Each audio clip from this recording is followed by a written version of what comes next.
about this one. So we're going to do a two-fer here. Okay, we're going to do a two-fer because we have to talk about the cash-in. There were two different matches.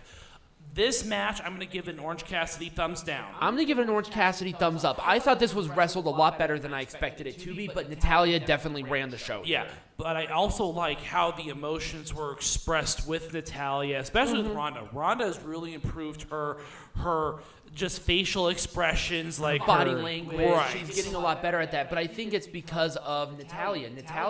And here's another person who has developed this character to a much different level, and she changes it. She's a chameleon. Right. She changes it for everything, but she doesn't really have to change a lot outside of just how she reacts. Right. And I think that's really indicative of how good Natalya is. You knew that she wasn't going to win. Right. This. You just knew it. But it was a armbar for Ronda to win. Excuse me. And like I said, it was an okay match. That's why I gave Orange Cassidy thumbs up. But then let's talk about the cash-in. Cash-in was an Orange Cassidy thumbs up to me. Full thumbs up for me. So here's the thing. I absolutely hated how the cash-in occurred. Because Ronda Rousey was not like bloodied and bruised on the ground and shit. Like she performed an entire match.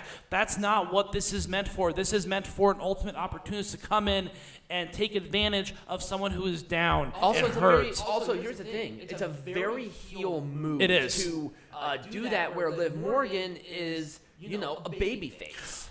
And I think they were trying to walk that tightrope, but again, it's very hard. It's very hard for someone to take advantage of another, especially someone like Ronda Rousey.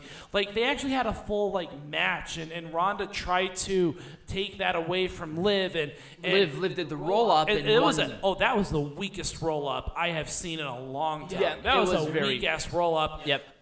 The only reason I gave an Orange Cassidy thumbs up is because Liv Morgan won. Otherwise, it would have been at least an Orange Cassidy thumbs down. It was a terrible way to cash in. I would say a full thumbs up because, number one, definitely deserved, and people lost their minds. And I'm very happy about that. But also, Ronda Rousey demanded that she would lose the title to Liv. Hindsight's 2020. We did not know about that at the time. That came out after the show ended. Right. Here's how I would have made this majestic again. I would have had Ronda come out with maybe like a knee brace or something, and cut a promo, and then Liv Morgan cash in, and then have that as the main event of SmackDown.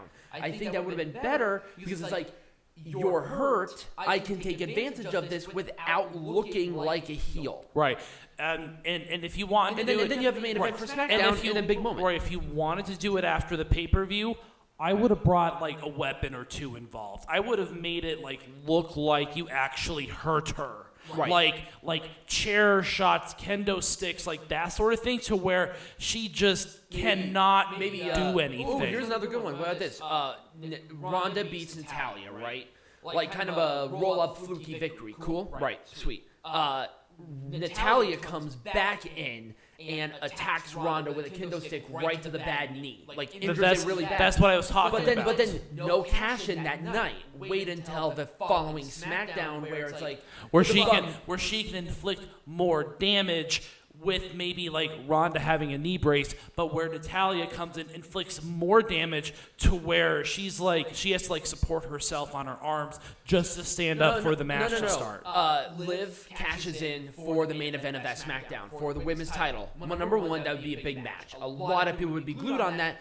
Like it's actually announced as a match. Yes, announced as a match. I'm cashing it in tonight. See you in the main event with the knee brace. And then Natalya attacks Ronda in the back or something, and further injuring it. But Ronda's like, I can still go. Right. Ding ding. Even if it is a little back and forth match, that's still fine. And then you have a big moment at the end. It was just kind of weird how maybe even Natalya attacks Liv after, and then have her established as again another contender. Right. And then that would have been better. Right. It's about timing. It's about perspective. More people aren't going to buy the pay-per-view or click into Peacock because Liv is cashing in. They will do that for SmackDown. Yes. That's the difference. Right. So then you have that big moment. And then Natalya ruining that big moment, making her even more of a heel. Right. So that's kind of where my perspective comes in.